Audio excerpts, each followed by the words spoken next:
Hey everybody, it's John Whipple with the Division of Agriculture, and today I'm in Anchorage in Mountain View at Grow North Farms. Some of you might remember we stopped by here last year, and also we had them join us at the Alaska State Fair for our farmers booths at the gate.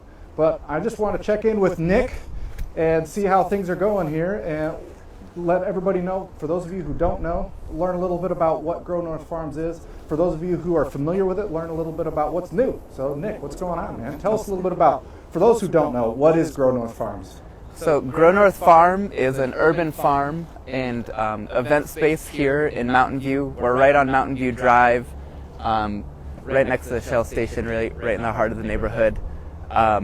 We started in 2018 as a partnership between Catholic Social Services and Anchorage Community Land Trust. That's who I work for, is ACLT. I'm the food and farm manager there. We're a half acre of cultivated space on a 2-acre property. It's a property the Anchorage Community Land Trust has owned since 2005. It was originally an RV and motel lot that was kind of in disrepair, a higher crime property, and a difficult space in the neighborhood. So we were able to buy it in 2005 with funds from Rasmussen and the state, and worked with the community to ask, what do people want to see here?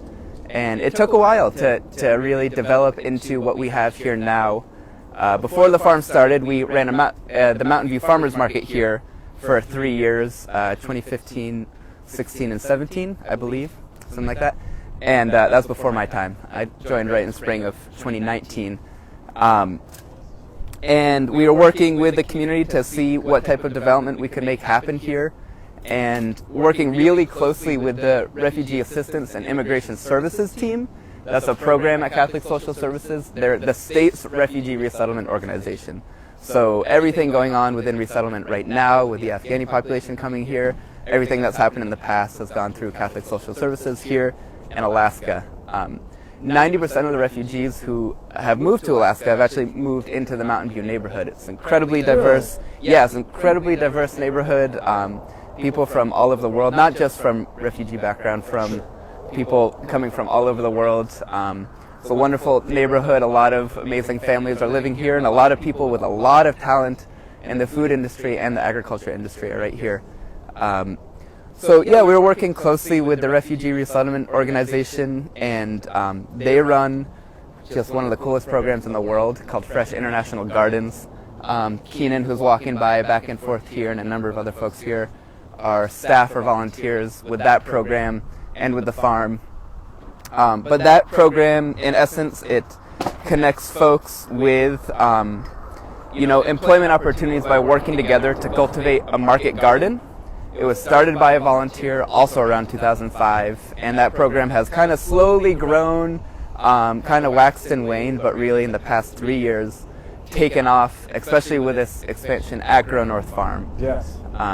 So that program has a space on the north side of Mountain View, and then a lot of the folks are able to really just walk right there, work the day, work a schedule that fits with their needs, and work together. All of the revenue from that program is split based on hours worked, and the hourly rate has actually steadily climbed in that program too. Nice. So last year was the highest payout, around $11 an hour, and I'm sure this year we'll probably end up a little higher than that. Okay. A big part of that is a lot of the programming and technical support that Anchorage Community Land Trust has really brought to this project. We're the property owners and bring a lot of real estate expertise, but we also run a small business training program called Set Up Shop, where we work with neighbors that are living in or operating in some of the economically vulnerable neighborhoods in Anchorage. So Mountain View is one of those, as well as Spenard, Muldoon, and Fairview. We also work somewhat in the downtown area. We're going to be working in that area more soon. But we provide training and technical assistance and real estate services and lending to folks who are trying to open businesses in, specifically people who are opening on Mountain View Drive or on Spenard Road, Gamble Ingra, Muldoon Road, areas of downtown that have seen some disinvestment over the last years. Right. And over the pandemic, we've actually had 4 businesses open on the commercial corridor really? here. Yeah, so Sweet Creations Lollipop Boutique, a neighbor of the farm here, Missy opened during the pandemic. Really lovely. Actually, I have some like candy in my pocket from Missy's. Really amazing candy shop. And then a few others I could go into, but let's talk more farm. Yeah. So correct me if I'm wrong with the elevator pitch. Again, for people who are just learning about this, Grow North Farm specifically, you have designated space here that you break up and make available to farmers to cultivate different crops that they can then sell in turn at here on in this space, as well as at some farmers markets. And some of the advantage of that is, like you said, a lot of them live here in Mountain View, so it is somewhere that they can access on foot. You know, they're walking distance from home and can keep an eye on their kids or bring their kids with them, and don't need some of the other infrastructure that you might otherwise need to have a job, like transportation, things like that. Yeah, transportation's a huge one. It can be a huge barrier. Childcare can often be a huge barrier. Language can be a huge barrier. We're able to offer interpretation services here at no cost to all the businesses, which we're really happy for and we're really proud of. And it's and nearly all of the businesses that operate here have kind of graduated from that Fresh International Gardens training program, which is really fantastic, and have seen the opportunity. I think when you're around, a lot of people here, when you're around food and you're around vegetables and farming in Alaska and anywhere, you actually see the real economic potential there. Yeah. And I think people are saying, hey, I can make more money doing this on my own. I'm going to give it a go. And we've been able to provide support, but honestly just try to like keep the lights on and keep the fun happening. You know, that's a lot of trying to just stay out of the way and let it go. So each here this year we had 7 independent businesses that were on the space. So everybody has approximately an 80-foot by 20-foot bed. We'll probably do a little walk down them in a bit. We'll show you guys what we're pointing at here in a second. And we'll show you what the frost has done over the past 2 days. Right. I wanted to get here before winter fully set in, but we're definitely at the tail end of things, as you all know. The carrots are sweet, though, I'll say. Oh, yeah. Stuff is going well. You still have carrots in the ground waiting to get sweetened up? Or are they coming out? A few folks still have carrots in the ground. A lot of people have actually sold out of vegetables this year, which is awesome. And it's really neat because Thursdays today, if you're around, if you're in Anchorage or within a drive, Thursdays 4 to 7, some of you have probably been before, we have our Hot Food Thursday. It's kind of like a mini farmer's market where we have the farm stand full of fresh vegetables. We have some of the Grow North Farm merchandise for sale. We have spice blends and a cookbook. We have seeds for sale. We're sure right now. Folks are going back and forth, getting set up right now. Kind of dealing with the wind a bit, but you know how it goes. But yeah, and then we have a food truck here as well. So our neighbor, the owner of Lil Babe's Cocktail Lounge, is a food truck owner, and we've been kind of just working with our neighbor, renting that from them on a per diem to be able to create opportunities and splitting that cost with the entrepreneur. There's such a benefit to us because more people come to the space and are seeing the space, buying produce, and then really creating an awesome business opportunity for them. And then just because you touch on a bit more detail on the farmers markets and farm stand, last year folks here made about $80,000 collectively. Whoa. So real money. That's the thing. That is real money. Yeah, these are real businesses doing real things here in Anchorage. About half of that probably was made at farmers markets. Probably about a quarter of that was made here on site.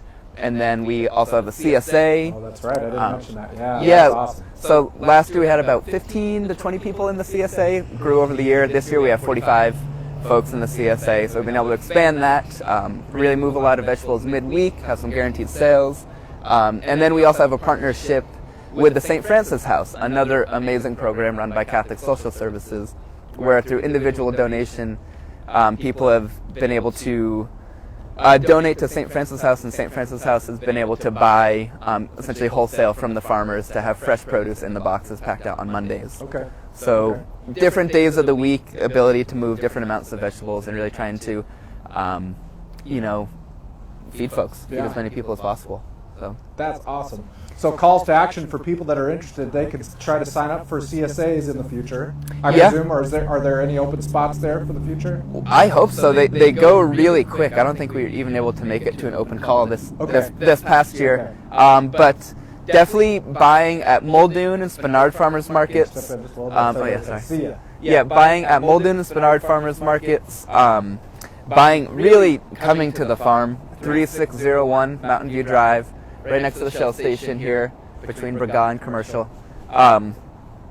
And buying from the farm, meeting the farmers, meeting the great people that make this place happen, and then following us, I think is a big one. You can follow us at Anchorage Community Land Trust on Facebook and Instagram, and then at Catholic Social Services, CSS Alaska on Facebook and Instagram, to keep up with the farm. Join our newsletters. We're going to have a lot of new products that will be coming out. We're going to probably be further developing our Spice Blend product and a few other things to really get it to people. You mentioned the Spice Blend. That reminds me, you guys have a cookbook. We do. Should I grab it real quick? Grab that real quick. Okay, yeah, I'll grab the Spice Blends too. They have a quick cookbook that is available for sale that all of you guys should check out, and we'll find out how you can do that. Also, for those of you who are in Anchorage or nearby today at 4, from 4 to 7, so much. we got there are hot picnic food tables coming through available. too. So you can swing by. All right, jump in here, dude. Yeah, all right. Cookbook, Burberry and Beets. Recipes from Alaska's refugee community. It's an amazing cookbook. I cook from it often. We literally had the Leb Levy in here last night. And it's an amazing book because it has recipes from refugee community, Alaskan recipes, and then how a lot of those have blended within the communities and families here. So it's a good story and a good book.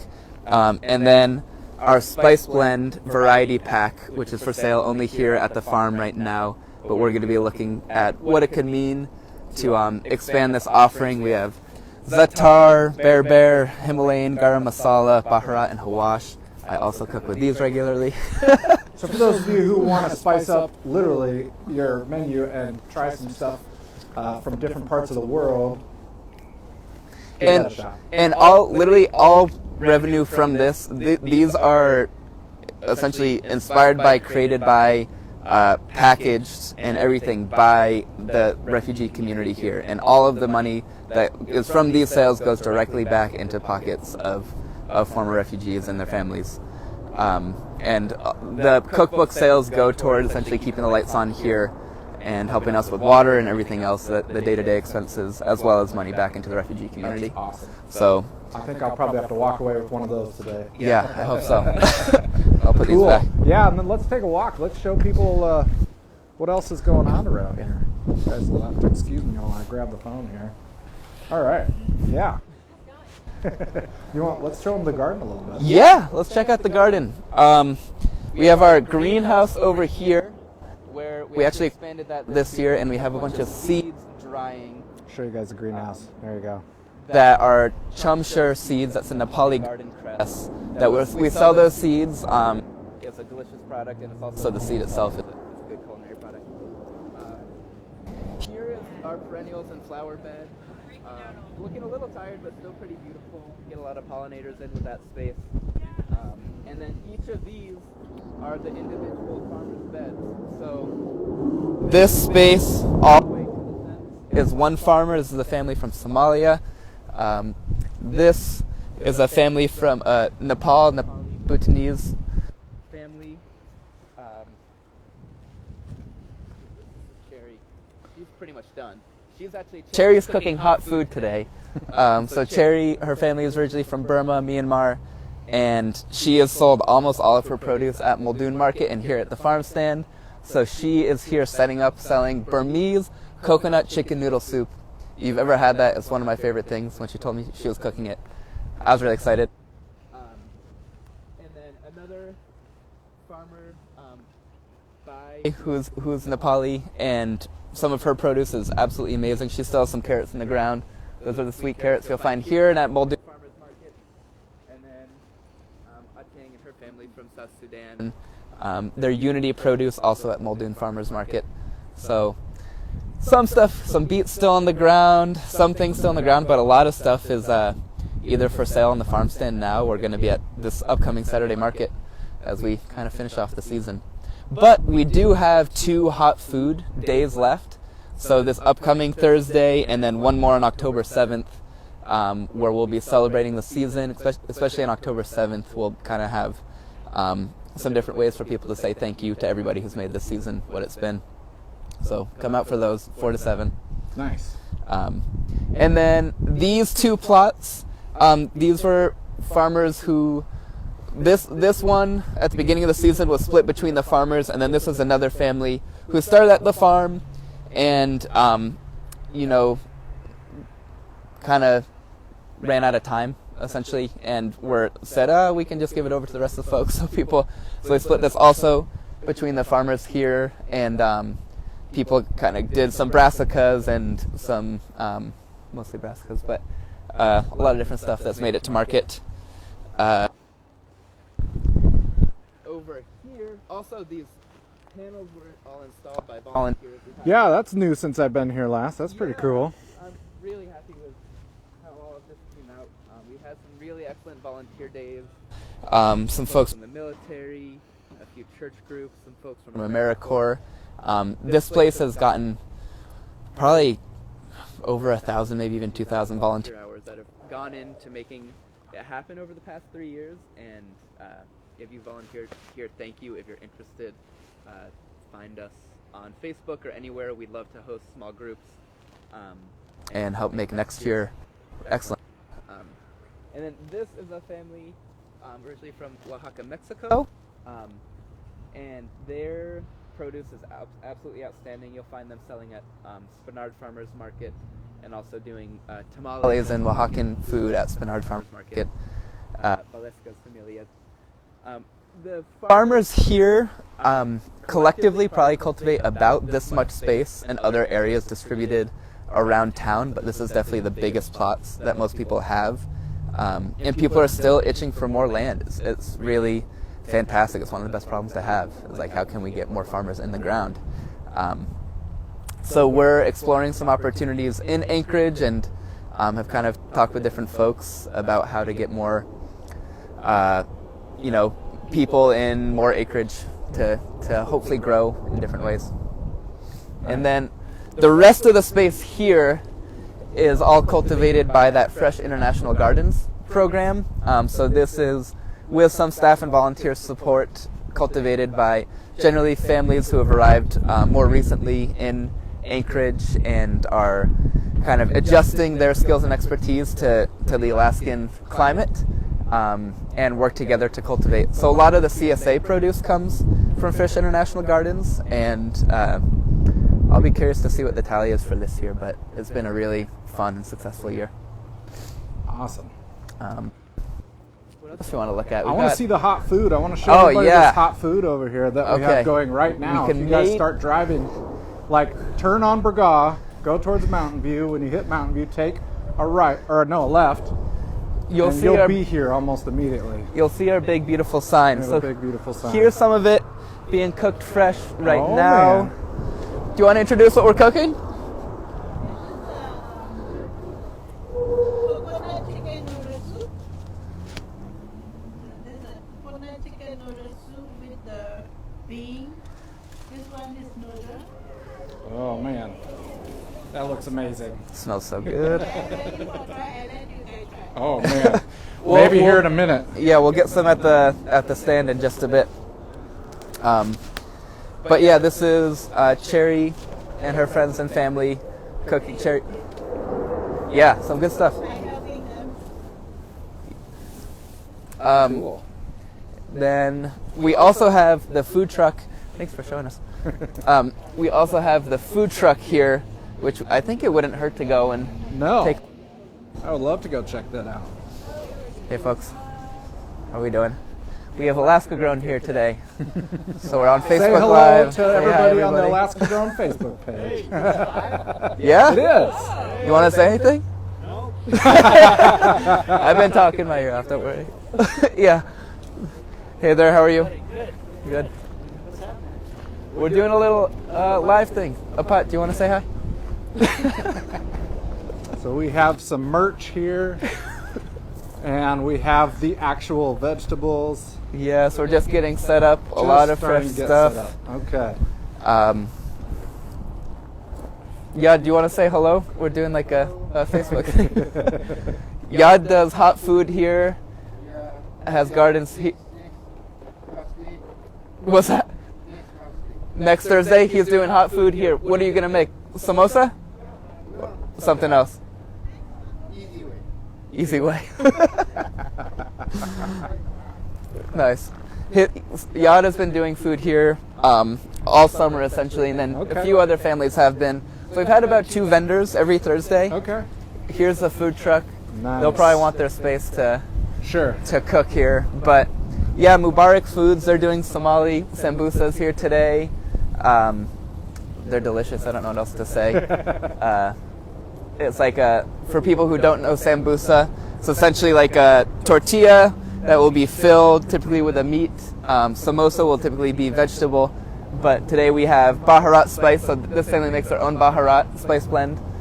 Beef and vegetables, and that's all folded up and then fried and served with a tamarind chutney sauce. Nice. So 4 of those for $12. That's a Okay. meal, absolutely. And that's from 4 to 7 as well? That's from 4 to 7, so they'll be starting up there in just a little bit. Nice. Yeah. So, kind of a lot of fantastic stuff. Some good cabbages. The beets have been really, really good this year. A last little radish harvest, I love that. Cilantro, some big kohlrabis, potato or kohlrabis, some snap peas, some beets. Kira's clearing out. Like, I don't want to do that. Some kale. Awesome. And then hot food coming up. Do you want to say hi? No. And we'll be... and then there's our sign, so if you're trying to find us on the road... If you're looking for Grow North Farms, look for a sign that looks like that. And I could talk a little bit about... we can come back away from the traffic maybe, but where things are heading and how kind of the sustainability and how things have been successful.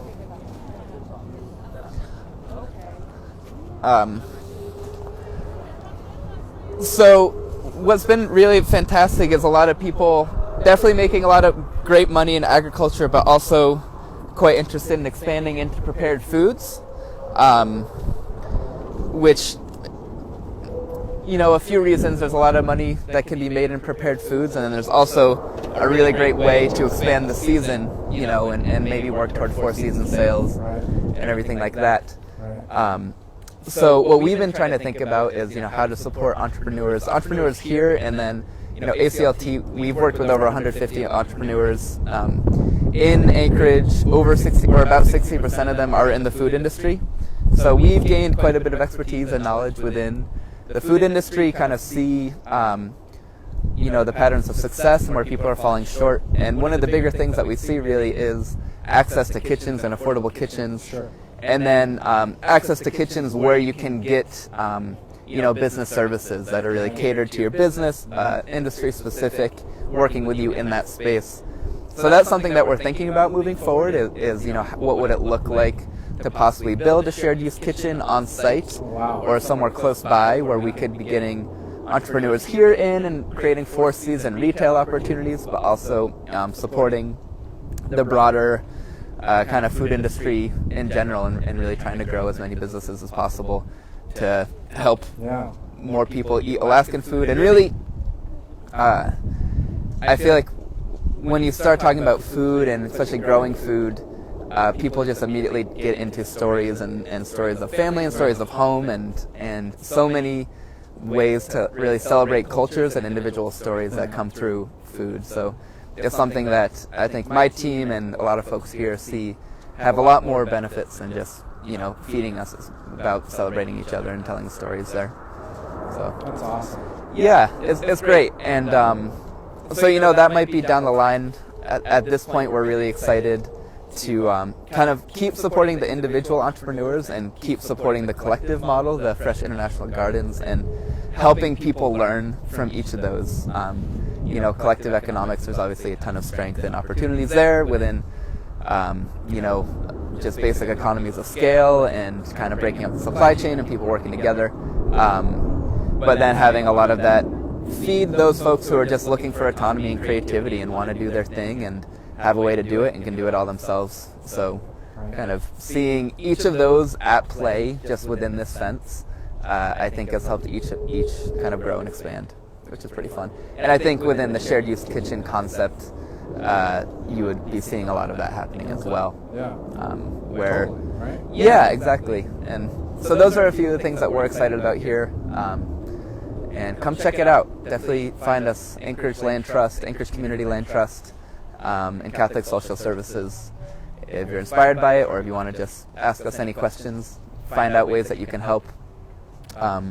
Simply buying the produce is amazing, and then, whatever everyone has a way that they can plug into a farm or to the food industry. So Totally.